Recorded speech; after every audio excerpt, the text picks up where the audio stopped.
As developing and poorer countries continue to struggle to get vaccines, Western countries have been asked to stop stockpiling of COVID-19 vaccines.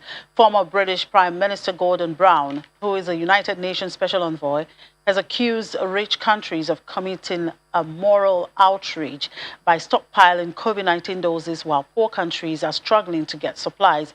Western countries are hoarding nearly 300 million shots, while only 70 million people in Africa have so far been vaccinated. Let's have this conversation with the Chief Narrative Officer at Clio's Advisory in London, Ted George. Hello, Ted. Good to see you. Good afternoon. It's good to be back.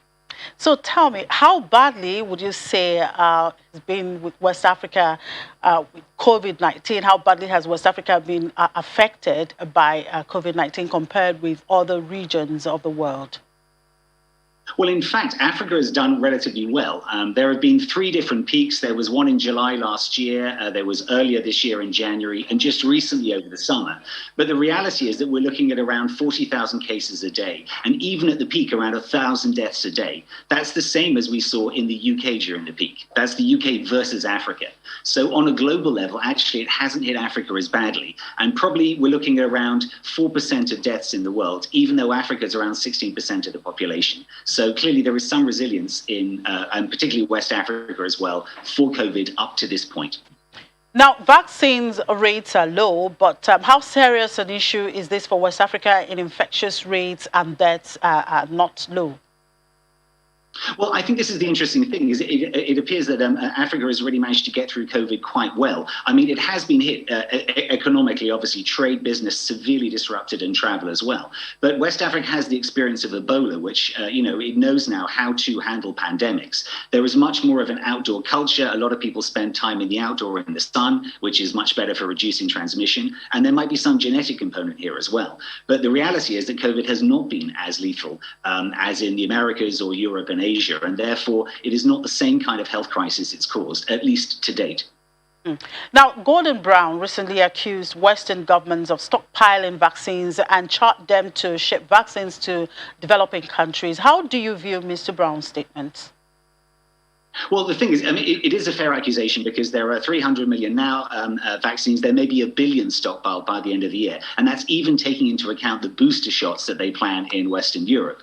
I think the problem is it's a lot about distribution and logistics. A lot of these vaccines, particularly the Pfizer, they have to be stored at very low temperatures. You need actual special equipment for this as well. Other vaccines like AstraZeneca, so much uncertainty is being spread over them for different reasons around the world that there are people who don't want them to be imported. So it is complex. But if you look at COVAX, which has these commitments of 4.5 billion vaccines for the world, they plan to distribute 1.2 next year. So there is a real move on this front. But I think it's a very fair question to say that vaccination has just really not been at the rate in the developing world that it has been in Western markets. Now, when is West Africa likely to get enough vaccines to start large-scale vaccination of its population? Well, this is a big question because I think the real thing that has been the experience where the COVID has hit really badly in other markets is the necessity as soon as possible to vaccinate the most vulnerable. So people of a certain age, people with certain health conditions. That's probably one of the most important things. So it is quite possible that quickly, provided these people can be identified and the vaccine can be got to them, they could be vaccinated.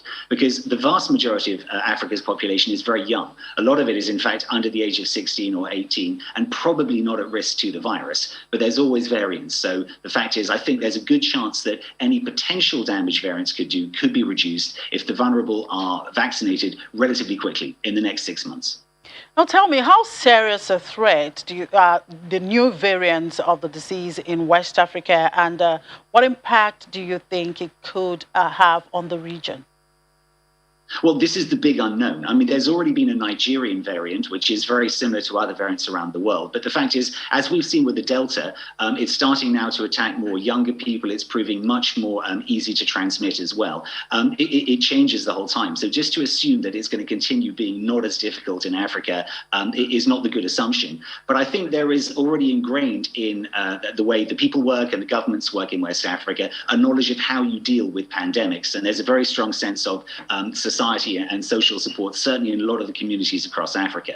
So I think that certainly West Africa is well positioned to deal with this, but I don't think there should be any complacency, because a really serious variant could set everyone back to square one. Well, from the look of things, it seems COVID has come to stay with us. So it's just for countries to find a way to deal with it. Thank you very much, Ted. As always, we do appreciate your time. My pleasure.